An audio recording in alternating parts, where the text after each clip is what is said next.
Hello friends, স্বাগতম জনাইছো মোৰ ইউটিউব চেনেললৈ। সুখী ও সুন্দৰ জীৱন পাবলৈ সদায় চাব পাৰে মোৰ এই কণমানি ভিডিঅ'বোৰ। আজি আপোনালোকৰ আগত আলোকপাত কৰিবলৈ ওলাইছো মহান পণ্ডিত চাণক্যৰ আমাৰ জীৱনৰ সৈতে ওতঃপ্ৰোত সম্বন্ধ থকা কিছুমান জীৱন কথা। চাণক্য কেৱল মাত্ৰ নীতিশাস্ত্ৰতে পণ্ডিত নাছিল, লগতে তেওঁ এজন আছিল অসাধাৰণ কূটনীতিজ্ঞ পণ্ডিত, আৰু সেয়ে আমি তেওঁক কৌটিল্য নামেৰেও জানো। চাণক্য ইমান শক্তিশালী ৰাজনীতিবিদ আছিল যে তেওঁ মগধৰ প্ৰবল পৰাক্ৰমী সম্ৰাট নন্দবংশক ধ্বংস কৰি মৌৰ্য বংশ প্ৰতিষ্ঠাত আগভাগ লৈছিল। চাণক্য আছিল সংস্কৃত ভাষাৰ মহান পণ্ডিত। পৃথিৱীত যিমান দিন চন্দ্ৰ সূৰ্য থাকিব সিমান দিন তেওঁ সংস্কৃতত দিয়া মহামূল্যৱান উপদেশসমূহে মানৱৰ হিত সাধন কৰি থাকিব। কেৱল এয়ে নহয়, চাণক্যৰ অৰ্থনীতিও দেশে বিদেশে অত্যন্ত সমাদৃত। বন্ধুসকল, চেনেলটো ছাবস্ক্ৰাইব কৰিবলৈ নাপাহৰিব।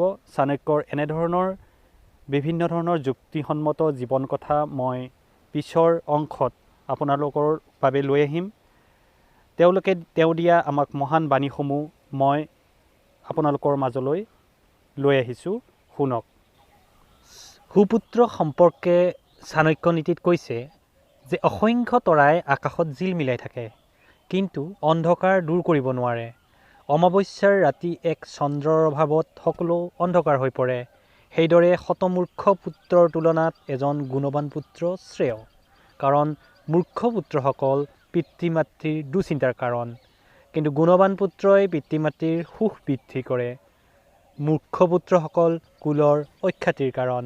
পিতা পুত্ৰ সম্পৰ্কে চাণক্য নীতিত কৈছে যে জন্মৰ পিছত 5 বছৰ বয়স পৰ্যন্ত পুত্ৰক অতি যত্নেৰে লালন পালন কৰিব লাগে। তাৰ সকলো অপৰাধ ক্ষমা কৰি দিব লাগে। তাৰ পাছত 10 বছৰ বয়স পৰ্যন্ত পুত্ৰক প্ৰয়োজন সাপেক্ষে শাসনত ৰাখিব লাগে। কিন্তু পুত্ৰৰ বয়স যেতিয়া 16 বছৰ হয় তেতিয়া তাক বন্ধুৰ দৰে ব্যৱহাৰ কৰিব লাগে, কাৰণ 16 বছৰ পিছত শাসন বা তৰ্জন গৰ্জন কৰিলে পুত্ৰ পিতৃ বিদ্ৰোহী হৈ উঠিব পাৰে। সংসাৰত সুকলমে নিজৰ জীৱন যাত্ৰাত আগবাঢ়িবলৈ চাণক্যৰ এই নীতিসমূহ আমি অৱলম্বন নিশ্চয়কৈ কৰিবই লাগিব। বনৰ মাজত অৱস্থিত এজোপা কুবৃক্ষই যেনেদৰে নিজৰ খুৰুঙত থকা অগ্নিৰ দ্বাৰা বনত থকা সকলো বৃক্ষকে ধ্বংস কৰিব পাৰে, সেইদৰে এজন মাত্ৰ কুপুত্ৰই তেওঁ কুস্বভাৱৰ দ্বাৰা কুলৰ সকলো গৌৰৱ নষ্ট কৰিব দিব পাৰে।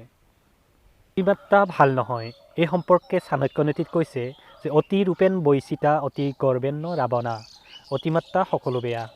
অতি ৰূপৱতী ৰমণীয়ে দুৰ্ভাগ্য ভোগ কৰিব লাগে। অতি ৰূপৰ কাৰণে সীতাৰ লাঞ্ছনা হৈছিল। অতি দৰ্পত ৰাৱণৰ দৰে জ্ঞানী গুণী ৰজাৰ ধ্বংস হৈছিল। সেইকাৰণে অতি গৰ্ব ভাল নহয়। সেইদৰে অতি দানশীল হোৱাও ভাল নহয়। অতি দানশীল হোৱা কাৰণে সীতা লাঞ্ছনা ভোগ কৰিব লগাত পৰিছিল।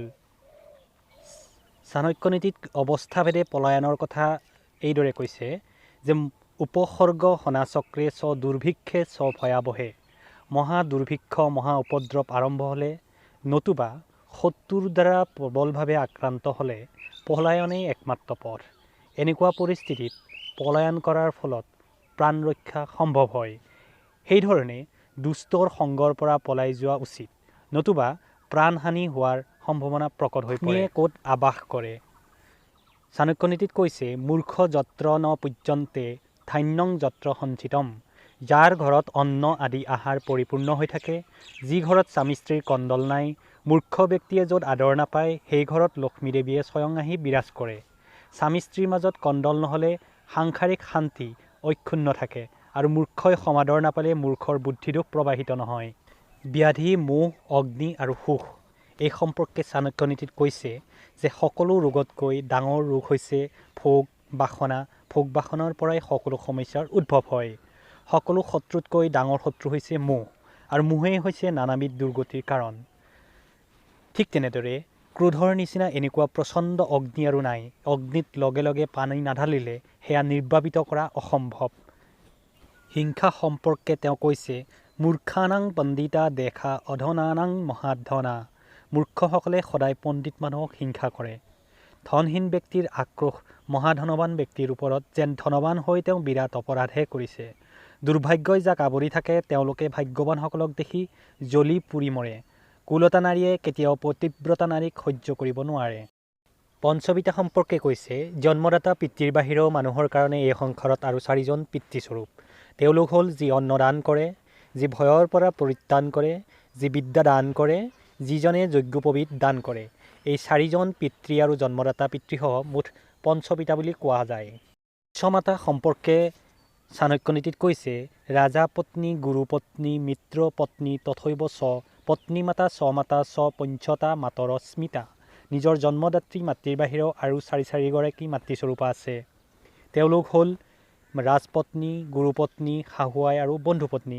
তেওঁলোকক মাতৃসম ব্যৱহাৰ কৰা উচিত। দেৱতা সম্পৰ্কে চাণক্য নীতিত কৈছে যে কাঠৰ মাজত, পথাৰত বা মাটিত দেৱতা নাই, কিন্তু ভক্তৰ প্ৰেম ভাৱনাত দেৱতা সদায় বিদ্যমান। ভক্তৰ হৃদয়ত যদি প্ৰেম ভাৱনা নাথাকে তেন্তে কাঠ, মাটিৰ পাষাণ প্ৰতিমাৰ কোনো মূল্য নাই।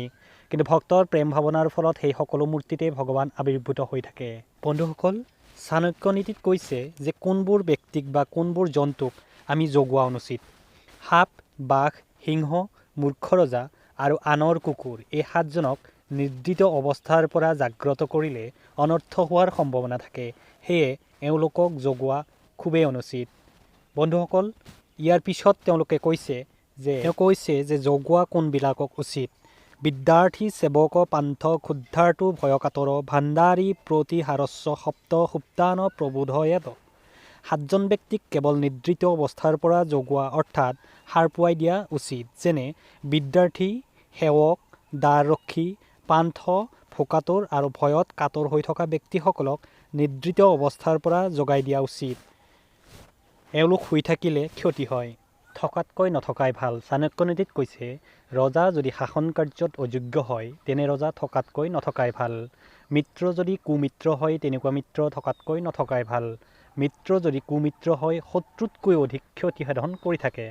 শিষ্য যদি কুশিষ্য হয় তেনেকুৱা শিষ্য নথকাই ভাল, কাৰণ কুশিষ্য থাকিলে গুৰুৰ বদনাম হ'ব পাৰে। আৰু কুৰাচ ৰাজ্যান কুত প্ৰজা সুষম। বগলীয়ে যেনেদৰে মাছ ধৰাৰ সময়ত নিজৰ সকলো ইন্দ্ৰিয়ক সংযত কৰি ৰাখি কেৱল মাছ ধৰিবৰ কাৰণে একাগ্ৰ মনেৰে অপেক্ষা কৰি থাকে, সেইধৰণে দেশ, কাল আৰু নিজ বল সম্বন্ধে নিশ্চিত হৈ একাগ্ৰ মনে কাৰ্যসিদ্ধি কৰিব লাগে। বগলীৰ পৰা আমি এনেধৰণৰ শিক্ষা লাভ কৰি থাকিব লাগে। ভাগ্য মহাশক্তিমান। তেওঁ কৈছে, ভাগ্যৰ ইমান ক্ষমতা যে মুহূৰ্ততে এজনক ৰজা কৰি দিব পাৰে আৰু ৰজাক ভিক্ষাৰী কৰি দিব পাৰে। কোনোবা প্ৰকাৰে ভাগ্য বিপৰ্যয় হ'লে এজন বিত্তবান মানুহক নিমিষতে নিৰ্ধন কৰি দিব পাৰে, সেইদৰে এজন নিৰ্ধন পুৰুষক ধনৱানো কৰি দিব পাৰে। প্ৰিয় বন্ধু বান্ধৱীসকল, ভিডিঅ'টি চাই কেনে পালে কমেণ্টছত জনাব। আপোনাৰ জীৱনটোক সুখ আৰু সমৃদ্ধিময় কৰি তুলিবৰ বাবে মই এনেধৰণৰ ভিডিঅ'বোৰ আপলোড কৰিম। আপোনালোকৰ পৰা বিচাৰিছোঁ মৰম আৰু আশীৰ্বাদ। ধন্যবাদ।